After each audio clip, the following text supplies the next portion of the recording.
Oke, selanjutnya yang ketiga yaitu menampilkan database kita dengan menggunakan dua file PHP serta membuktikan bahwa telah terbentuknya relasi dengan merubah satu tabel data di satu tabel, lalu apakah tabel yang lainnya terpengaruhi atau tidak. Jika terpengaruhi, maka terbukti bahwa kedua tabel itu telah terbentuk relasi. Oke. Untuk itu mari kita membuat satu file di file Explorer. Karena ini file PHP, maka kita harus menyimpannya di htdocs sum. Oke, mari kita buka folder sum, lalu buka htdocs kita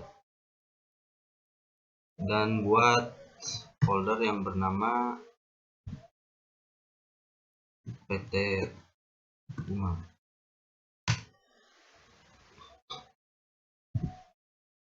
Nah, mari kita buka di ini kita di VS Code kita. Dan di sini saya menggunakan kode editor Visual Studio Code karena saya lebih nyaman menggunakannya serta lebih banyak fiturnya. Dan akhirnya saya pilih VS Code. Oke.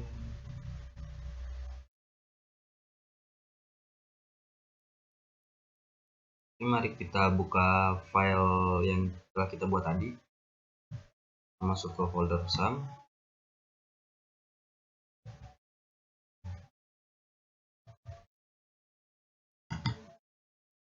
lalu kita masuk ke htdocs, lalu pilih PT Umam. Nah, ini dia PT Umam. Ini kita buka di VS Code.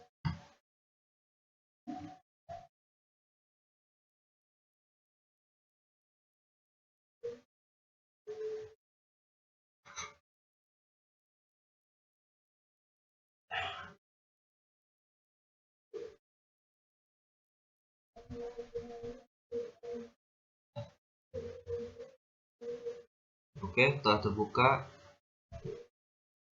folder kita.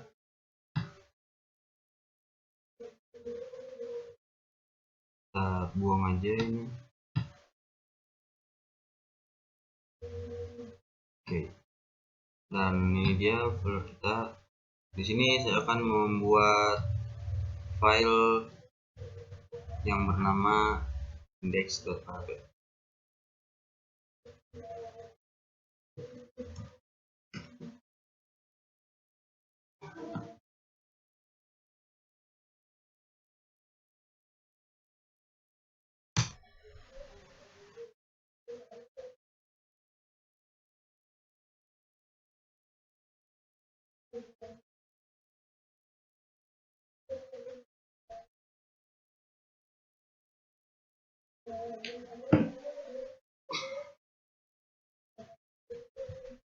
Lalu saya akan membuat satu folder di dalamnya yang bernama fitur. Fitur ini bakal berisi file-file pendukung dari website kita.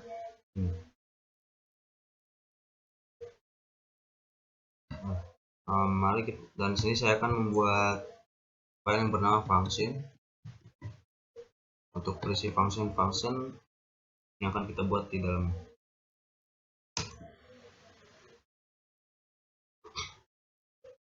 Nah, sebelum masuk index, saya di sini akan membuat function atau query dulu agar kita bisa terhubung kepada database kita.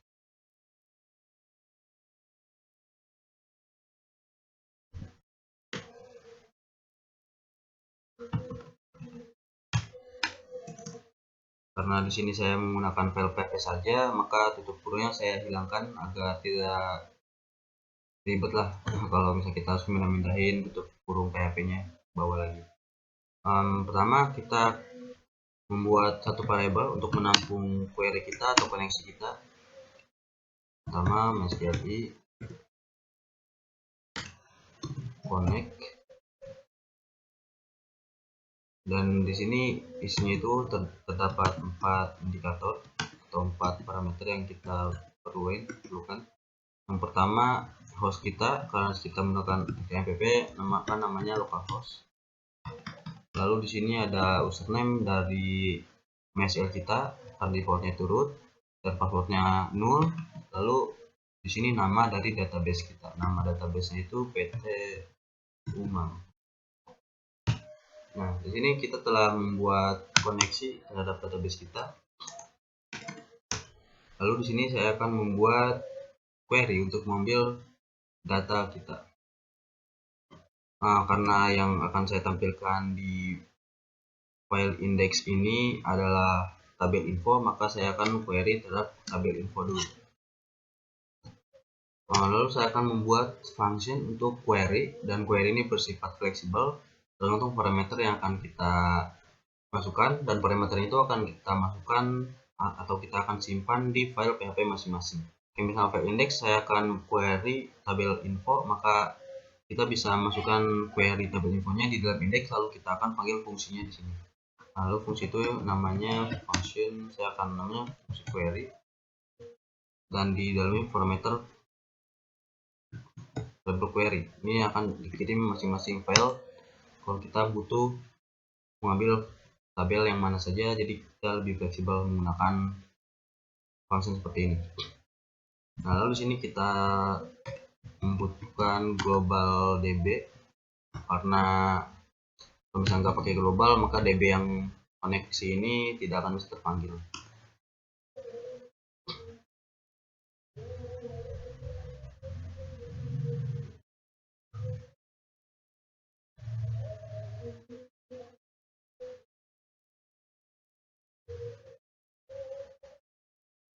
Oke, lalu selanjutnya kita butuh tempat penyimpanan buat setiap data yang akan kita tampilkan.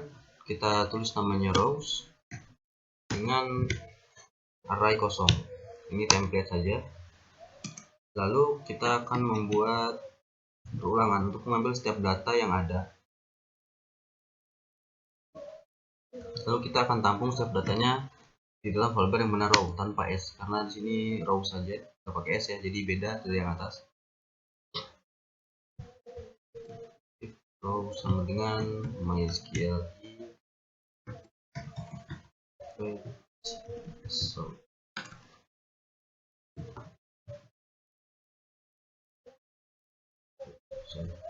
dari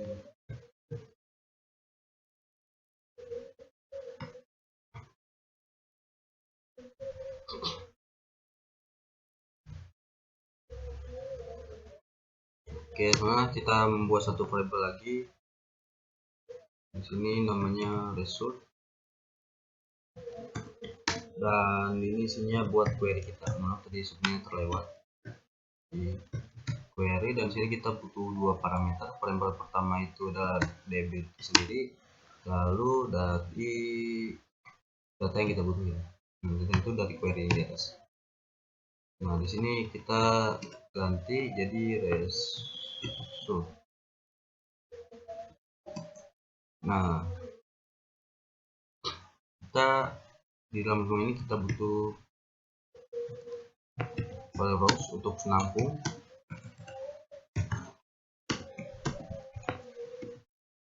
Jadi setiap data itu bakal otomatis masuk ke variable rows. Nah, oke. Lalu selanjutnya coba kita membuat konfigurasi di file index ini. Kita akan modifikasi. Sebelumnya kita hubungkan dulu file index ini dengan function dengan cara require agar kita bisa mengakses database kita. Kita masuk ke folder itu, lalu ada function.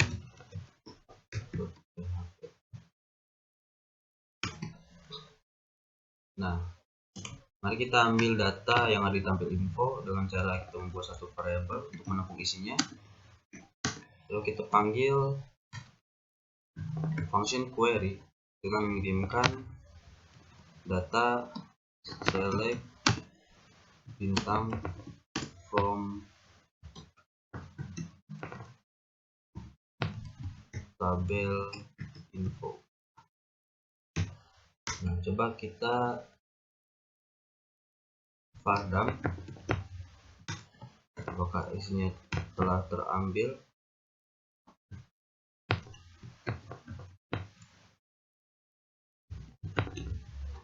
Berhasil atau tidak, mari kita cek.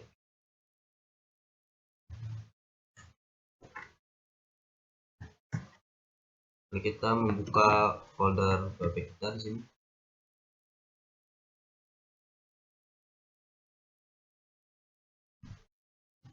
Namanya localhost, dan di sini tulis folder kita, namanya PT Uno.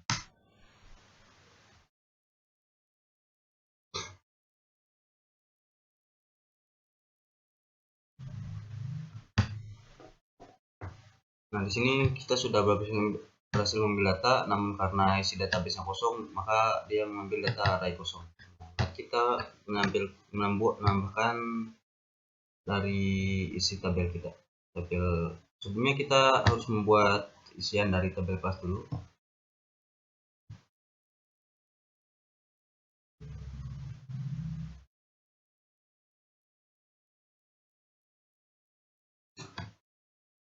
Oke, mari kita tambahkan beberapa data.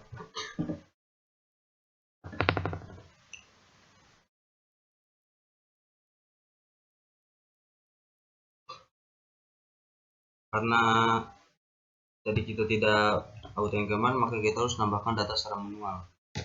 ID-nya 1, kita masukkan kelasnya yang pertama tab, dan salary-nya itu kita kasih 4.500.000 ya.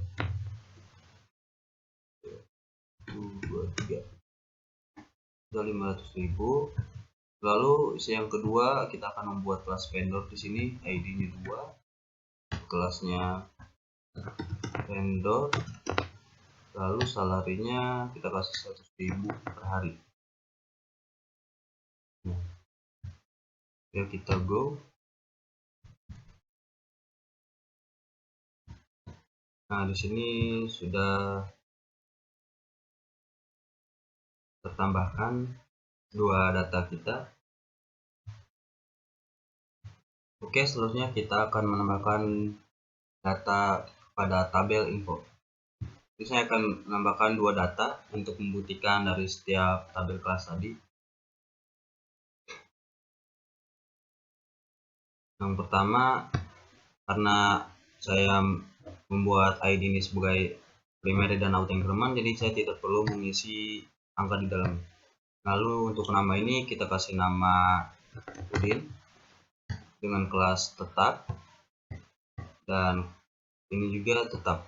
Kenapa ini jadi pilihan kayak gini? Karena kita telah merelasikannya pada tabel kelas, serta isi yang ada di dalam sini itu berdasarkan isi yang ada di tabel kelas. Kalau misalnya kita nambahin satu data lagi, maka otomatis di sini akan muncul satu data lagi. Begitupun dengan salary juga sama. Karena kita memilih kelas tetap, maka salary juga memiliki tetap. Lalu yang kedua, saya akan menambahkan kelas vendor dengan nama Agus, dengan kelas vendor, dan salary juga vendor. Lalu kita tambahkan.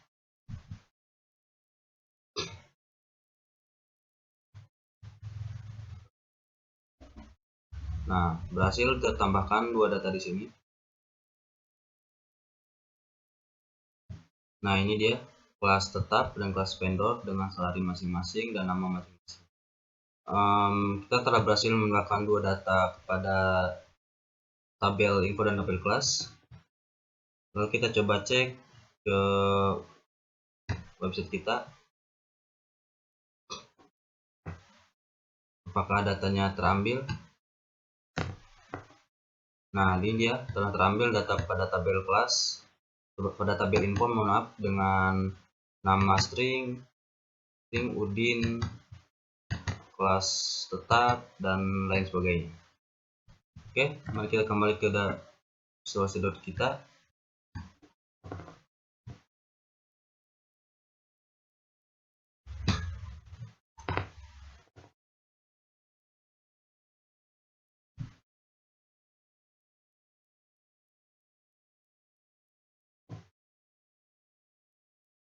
Mari kita hapus Pardam ini karena dia hanya untuk membuktikan saja.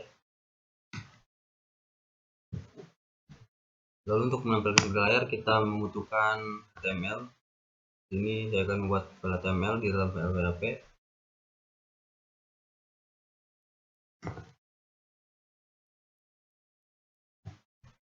Kita kasih judul.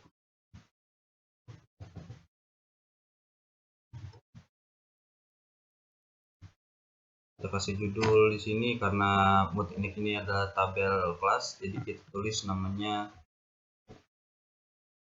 tabel kelas.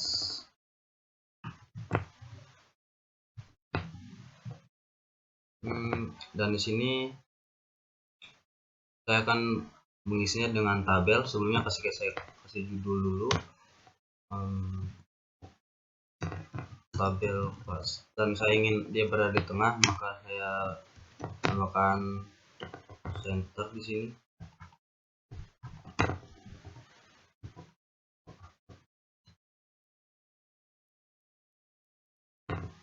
Dan mari kita membuat tabelnya.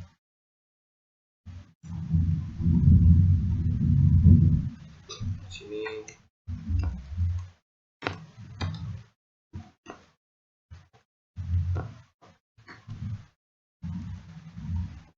lalu kita kasih border 1 px, terus cell padding 10, lalu cell spacing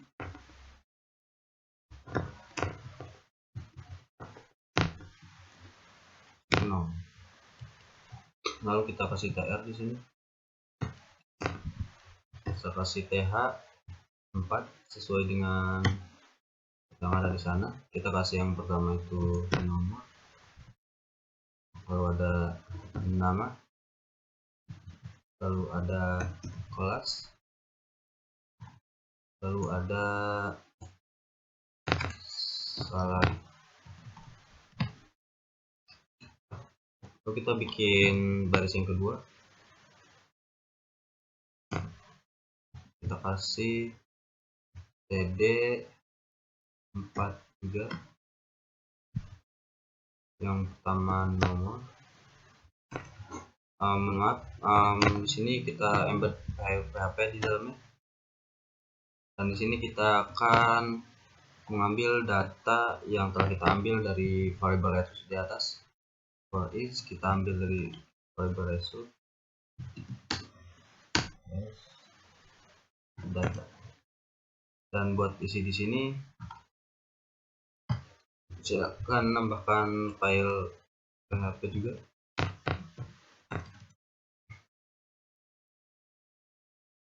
Kita ambil data dengan data bagian ID di sini.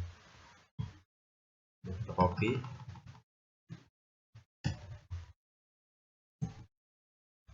Data bagian nama. Lalu ini kelas. Lalu ini salary. Lalu jangan lupa kita kasih file PHP juga.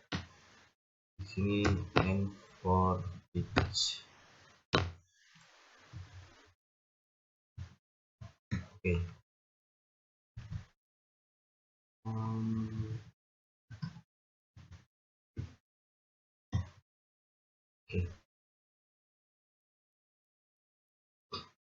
Oke, seterusnya di sini kita sudah bisa menampilkan data kita, tabel kelas. Nah, ini dia hasilnya tabel kelas kita. Kita sudah bisa memanggil tabel kelas di sini dengan nama Udin, tetap, dengan salary, dan data yang selanjutnya juga seperti itu. Lalu kita akan membuat tabel yang kedua, misalnya website halaman yang kedua untuk menampilkan kelas kita atau sistem, dengan saya kasih nama administrasi.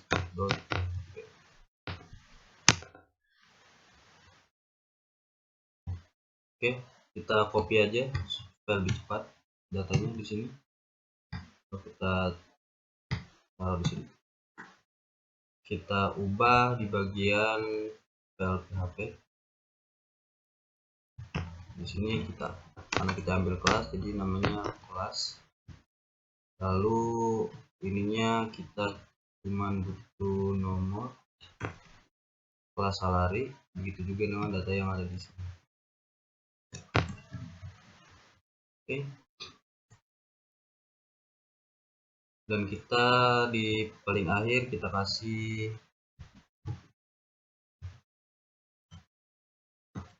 link pada indeks kita. Analytics slash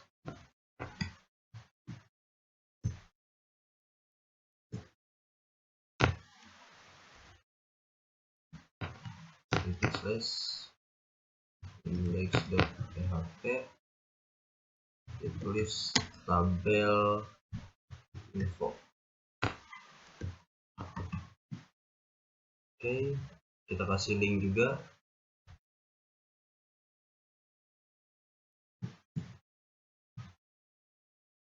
Di bagian indeks.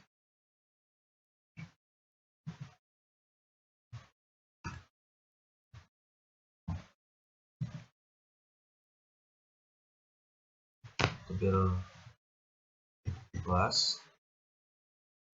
Lalu di sini kita masuk ke fitur terus administrasi.php.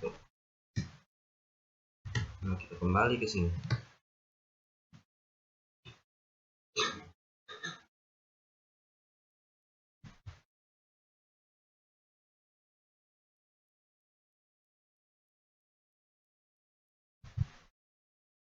Nah,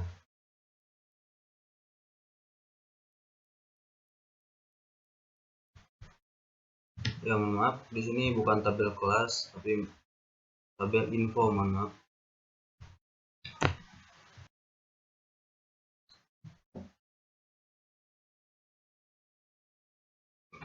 Oke, maaf, tadi bukan tabel kelas tapi tabel info. Lalu di sini juga ya, untuk ini kita sama kasih tabel kelas.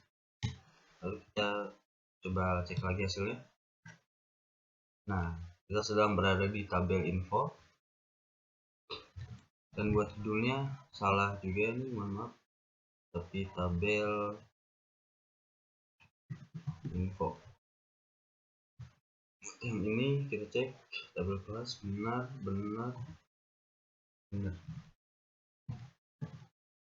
Oke, nah kita sedang berada di tabel info. Lalu kita masuk ke tabel kelas.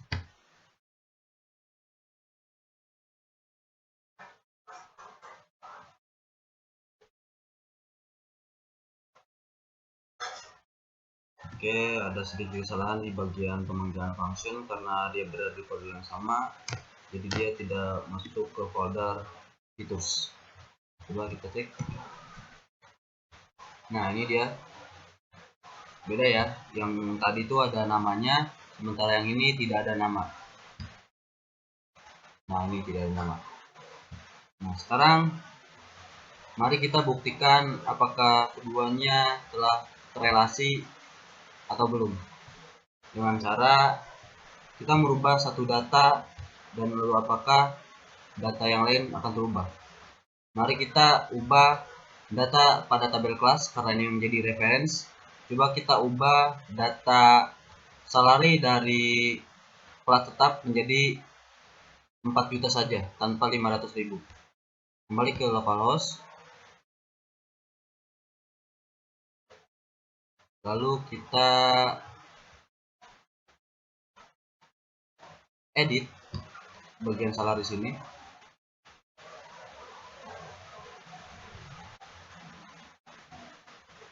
Nah, maaf, kita masuk ke tabel kelas. Oke, kita masuk ke tabel kelas.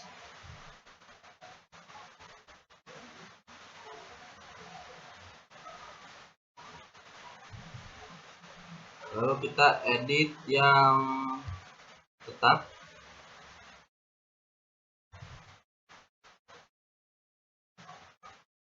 dengan menjadi 4 juta saja tanpa ada 500 nya. Yuk kita go.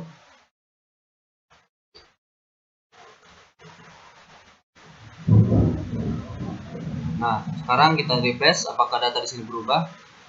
Nah, data di tabel kelas telah berubah menjadi 4 juta. Nah, lalu apakah di tabel informasi berubah? Meskipun kita tidak ubah secara manual pada tabel informasi itu sendiri, coba kita klik. Nah, ternyata dia juga terubah di sini.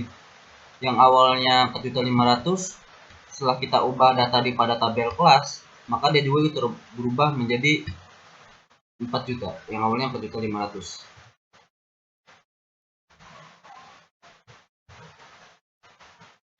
Nah, coba sekarang kita ubah lagi menjadi 5 juta ya. Lalu supaya lebih jelas, kita coba ubah lagi menjadi 5 juta.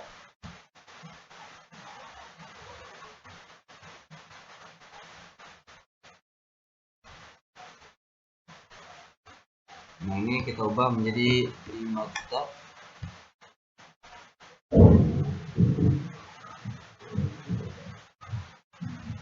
Kita mengubahnya di tabel kelas ya. Nah, lalu apakah tabel info yang masih ikut berubah? Coba kita refresh. Nah, ternyata di tabel informasi juga ikut berubah, meskipun kita hanya merubah di tabel kelas saja. Nah, itu membuktikan kalau kita telah berhasil merelasikan kedua tabel tersebut. Begitu juga dengan yang vendor. Coba kita coba yang vendor.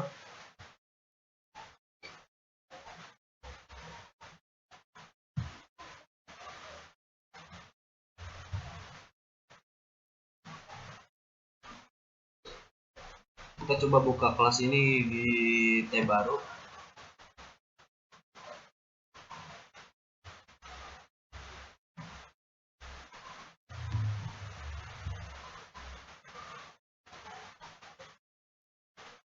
Ini tabel kelas. Coba kita ubah yang vendor ini menjadi 200.000. Coba kita edit.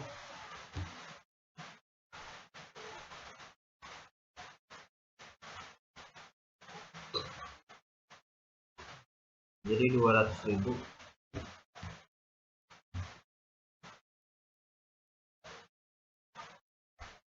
Di sini kita sama sekali tidak menyentuh tabel info ya, kita hanya berada di tabel kelas dan mengubah tabel kelas saja. Nah, coba kita lihat tabel kelas, dia berubah. Nah, dia ternyata telah berubah menjadi 200.000. Lalu apakah di tabel informasi berubah? Coba kita cek di tabel informasi. Awalnya 100.000, kita coba ubah refresh menjadi 200.000. Nah, ternyata dia ikut berubah, meskipun kita hanya mengubah di tabel kelas saja.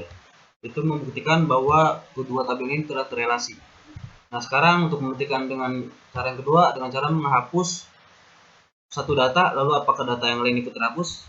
Nah, coba kita hapus, karena yang menjadi referensi ada tabel kelas, maka kita akan coba menghapus di tabel kelas. Kita coba hapus yang kelas vendor, lalu apakah di sini yang bakal tetap ada kelas vendor dengan nama Agus? Coba kita hapus kelas vendor di sini. Oke, kita hapus.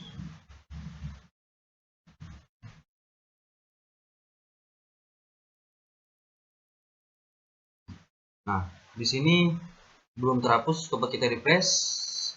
Dan ternyata dia terhapus. Lalu kita cek tabel info apakah terhapus, kita refresh.